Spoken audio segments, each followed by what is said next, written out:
welcome to the News Express, exclusively brought to you by Business AM, Nigeria's fastest growing financial and business newspaper. I am Chukunonsu Mordi.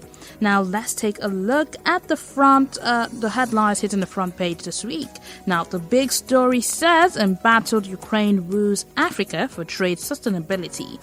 Now sub-headlines, Calabar Foreign Minister speaks to African journalists. Another sub-headline says, affirms commitment to ties with African states. Now another big headline says, if recession hits US, Asia, EU. Nigeria's FDI, FX inflows see ominous clouds hovering. Sub-headline says, high inflation, rising debt levels, still a worrying concern for African economies. Another sub-headline says, investment expert highlights possible effect of a downturn on Nigeria. Now, you should also check out commodities and agriculture with headlines, something about urea production. Now, definitely look out for transport business too, which says testing EV on full charge. Visionary voices, today's crisis are different. Also, the finance and investment column with headline that says inflation worries for EM remittances. Then Executive Knowledge Series 2 saying why the customer isn't always right. Now let's bring in Philip Isakba, the publisher of Business AM, to help us make sense of the headlines. Good morning, Philip. Good morning, Onso. It's good to be back. How are you? I'm good. How are you too? Very well, thank you. Okay, so let's get straight to it. Now, the first headline says, Embattled Ukraine woos Africa for trade sustainability. Now, the ongoing geopolitical crisis in Europe, it's already 4 months. It has resulted in so much already, from supply disruptions to soaring inflation, name it. And particularly, it has exposed vulnerabilities of most countries, especially Africa. Mr. Philip, the challenges we're facing is worrisome. It is worrisome. It is indeed worrisome. The whole world is talking about it. This is something I believe many did not expect because of whether for lack of information or lack of intelligence in terms of how important the region is to the world, or that particular axis is to the world with regards to food production and other commodities that come out of those two countries. Now, going into that war, perhaps not resolving it amicably before Russia went in, has proven something particularly different. It has shown how significant, that axis is to the world, particularly Africa, where we've talked about it, largest land area in terms of for food production, richest in terms of agricultural possibilities, but still importing a lot of its food item from outside the continent, and it has been caught, and Africa has been caught up in the crisis itself, because it has had to suffer quite a lot for lack of availability of those items that come from Ukraine in particular, and then Russia on the other hand. So but the war is on, and what we have found is that they are trying to win allies to their side, win sympathy to the different causes, but because Africa is significantly affected by what's going on there, the foreign minister, Kuleba, decided to speak to some African journalists, to explain the situation, particularly because there is not a clear understanding yet about where Africa stands on the issue. Of course, you have a lot of people who are, leaning towards Russia with regards to some sympathies, but the fact that Africa is particularly affected by the lack of food movement of foods, or the supply chain issues, that have arisen as a result of the war in Ukraine. This has meant that they are coming to talk to Africa to see how Africa can make some intervention. Zelensky, the president, was talking to the AU leaders the other time when during the celebration of what they call the anniversary of the AU. He had an open opportunity to speak to Africa. Persuading Africa to talk to Russia or to intervene in terms of diplomatic actions. And then this time around, it's the foreign minister who was speaking to the journalists and explaining quite a lot of things. Significantly, trade has been affected. Global trade has been affected as a result of this. But because different regions are affected in different ways, they're having to move around to provide some reassurances to African states. This time around, the foreign minister talking to African journalists and telling them that they are still committed to the relationship that they've had in the past, supplying quite a lot of food items to Africa, to different parts of the continent. We talked about it the other time, in Egypt and many other places that depend on Ukraine for wheat supplies, that have now been what you have called stopped as a result of this. So he was speaking to African journalists. This was a meeting that was facilitated by what you call the United States Media Hub, for Africa. And it was an interesting thing hearing him talk about reassuring Africa and telling Africa, that they are committed to the ties that they've built up over the years and providing some form of even more commitment because there were some of other things that he talked about in terms of technology and how they were going to be. They were ready to deal with Africa with the technologies that they have, and be able to help with technology, almost offering certain palliatives, we will call. It was interesting, putting the story together, But it was reassuring Africa, that they are. They are not going to let Africa down. Yes, but significantly, he was asking African leaders, to talk to Russia, because he believes that Russia will listen to Africa or listen to some African countries, and it was.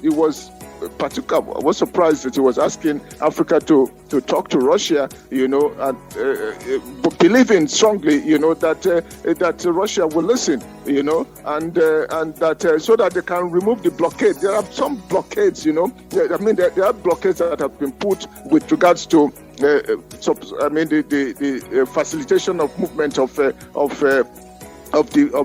goods, from Ukraine. I think the Black Sea, if that's the Black Sea, has been there's a blockade on the Black Sea, that has made it impossible for these food items to leave Ukraine, and he was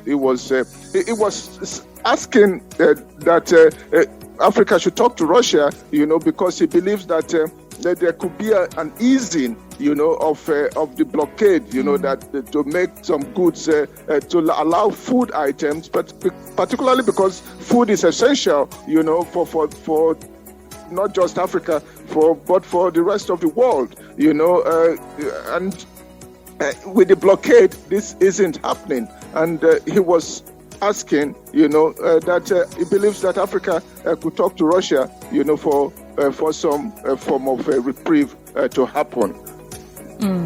Now, I do agree that, this war is affecting so much because both Russia and Ukraine, they play an integral part in the global economy. They're big players in global agricultural market space. And it's a good thing that for the foreign minister to come and, speak to Africa, it means they've gotten to a point where so much is happening and they need all the help they can get. And I like the incentives that they were trying to bring in, with technology technology. So, it gingers Africans, hopefully, to speak to Russia. But I hear that there are alternative routes, though. So, what progression has been made by Ukraine itself, to lessen this impact, aside talking to people to speak to Russia? There are, of course, there are alternative. I think he said they were working on the alternative route to get items out of the place. Even though it's not as smooth and straightforward as the normal route that they were used to.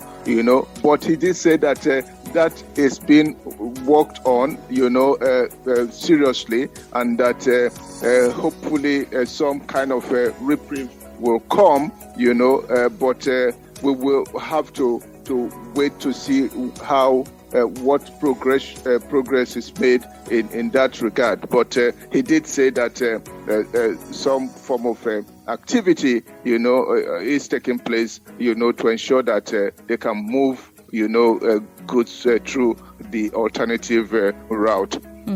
So they're really trying to woo us, right? I mean, I like the headline that says Ukraine trying to woo Africa for trade stability. Absolutely. I mean, it was interesting to hear him talk about, you can come to Africa and say to call on Africa to speak to Russia, to try to see how some easing can happen, but to go further than that, and there is an strong existing relationship between this has brought it out anyway. Yes.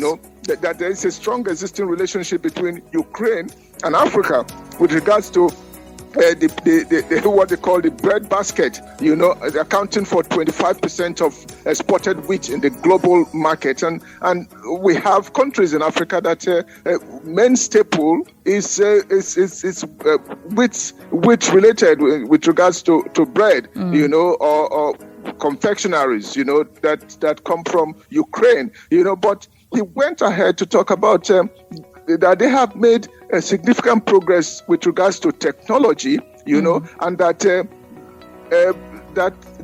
the progress that they have made will become available to Africa, not just assuring Africa that existing relationship will be maintained or strengthened. The ties that they've had over the years will be strengthened. Let's take some statistics and look at it. A little less than 1/5 of Ukraine export goes to Europe, and a quarter to Asia.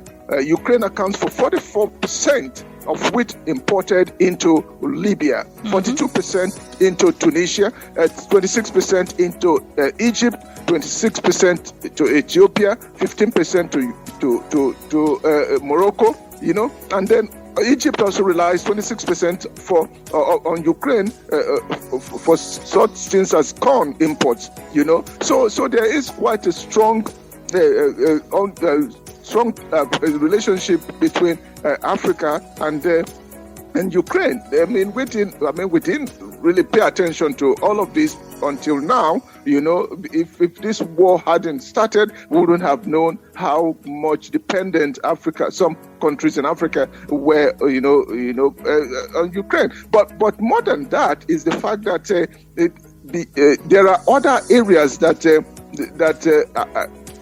have been affected. Other things that have been affected as a result of the war. You talk about other items, that have gone up in the world, because of the products that come from Ukraine, and Russia. I tell you something. The global supply, what we call newsprint for the newspaper, and we have been going all over Europe trying to get the special quality paper that we use, to produce Business AM, and they are telling us the crisis in Russia has in Ukraine has taken away some 1.6 million tons of the product out of the market. So and prices have gone up, tremendously. So they are offering, so many things. He said Ukraine has invested a lot of resources, both financial and intellectual resources, in upgrading its agri sector to make it more technologically advanced through digitalization, And so he said this knowledge that they have, or this digitalized economy that they have, can become something useful for Africa, And so he was putting that on the table when he was speaking and saying that Ukraine for Africa, that they could foster a digitalized economy for Africa by bringing Ukraine's technologies to African countries so that the populace can benefit from it, So this is a win that is more than what you will expect, So they're putting something on the table, to ensure that Africa can talk to Russia and see how some resolution can be found, But key is the naval blockade, that is there, that makes it impossible for Ukraine to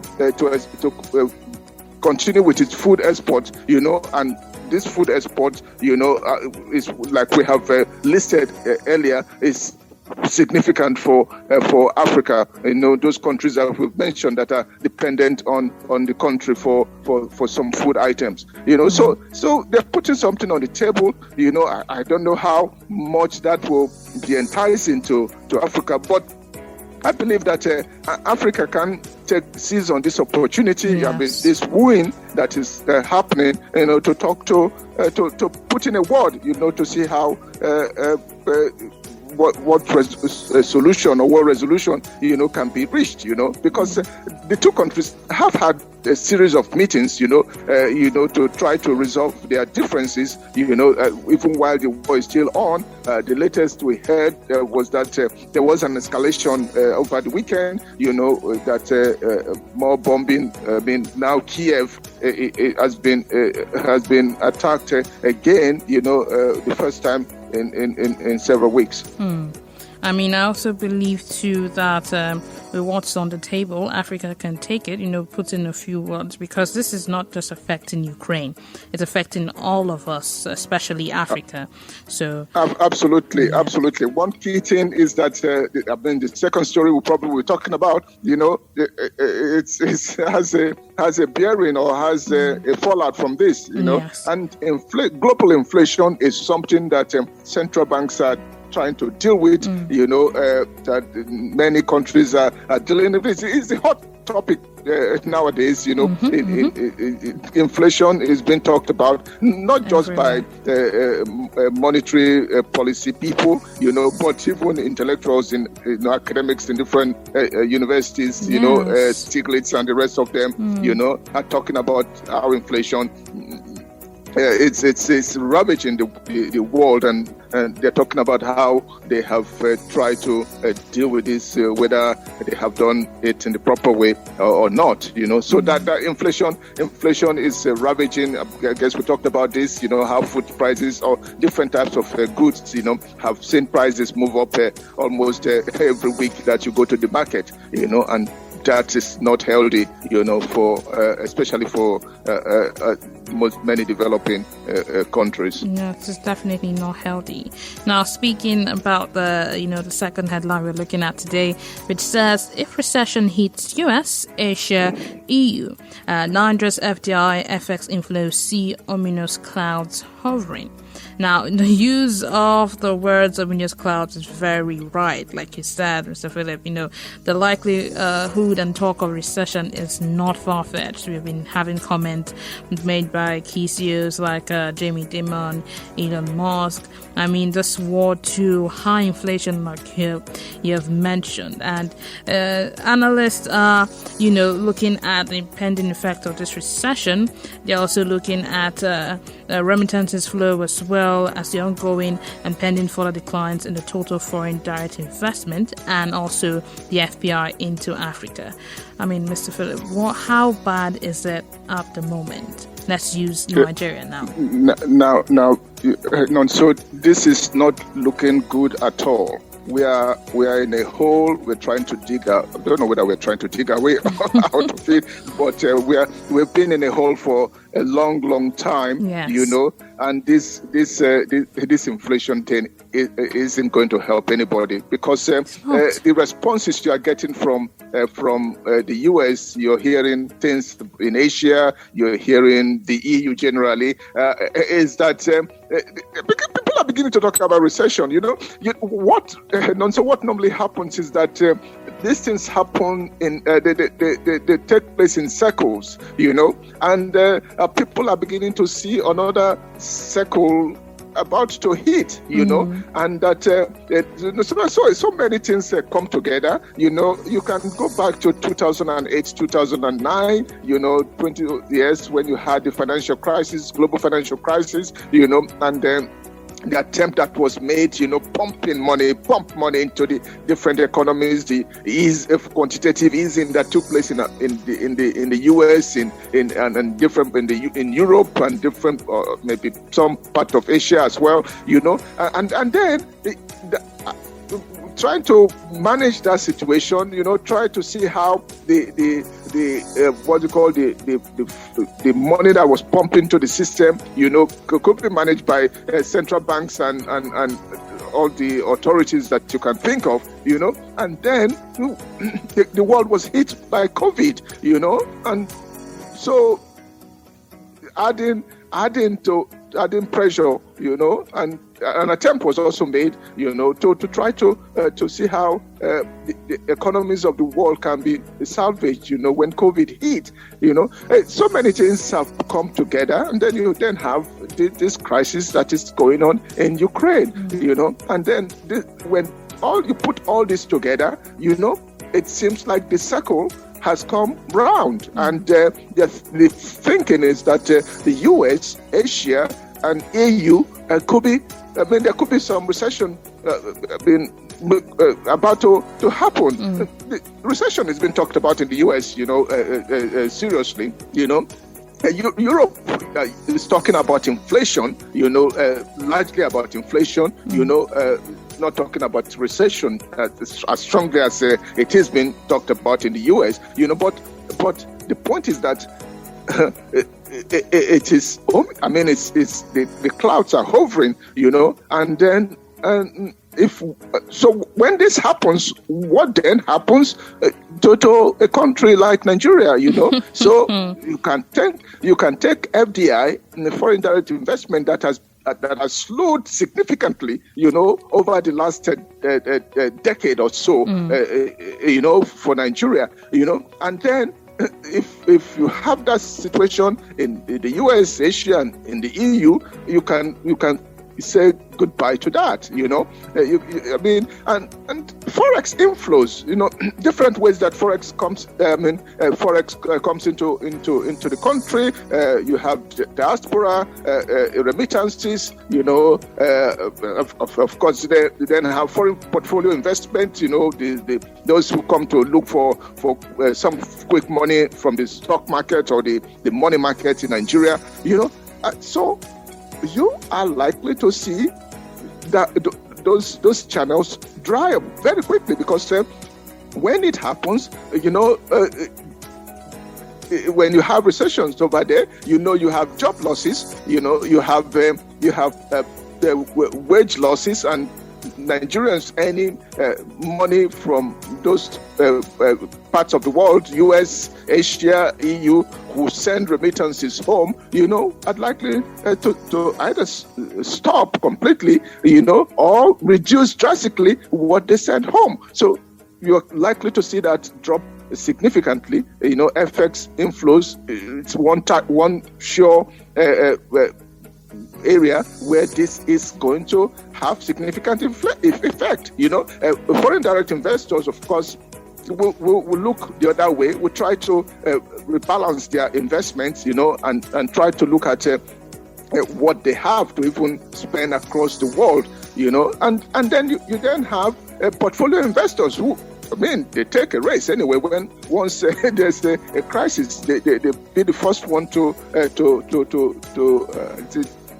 It's what they call jackpot in Nigeria, something like that. They will definitely be running helter skelter, and this is an area, that will have serious consequences for the Nigerian economy, because we have been, like I said, we have been in a hole for some time, and we're supposed to be climbing out of that hole, but the atmosphere hasn't appeared to be quite right for that to happen. I mean, I agree with you that, it seems like when we see headway, something comes up and then we fall back into the hole.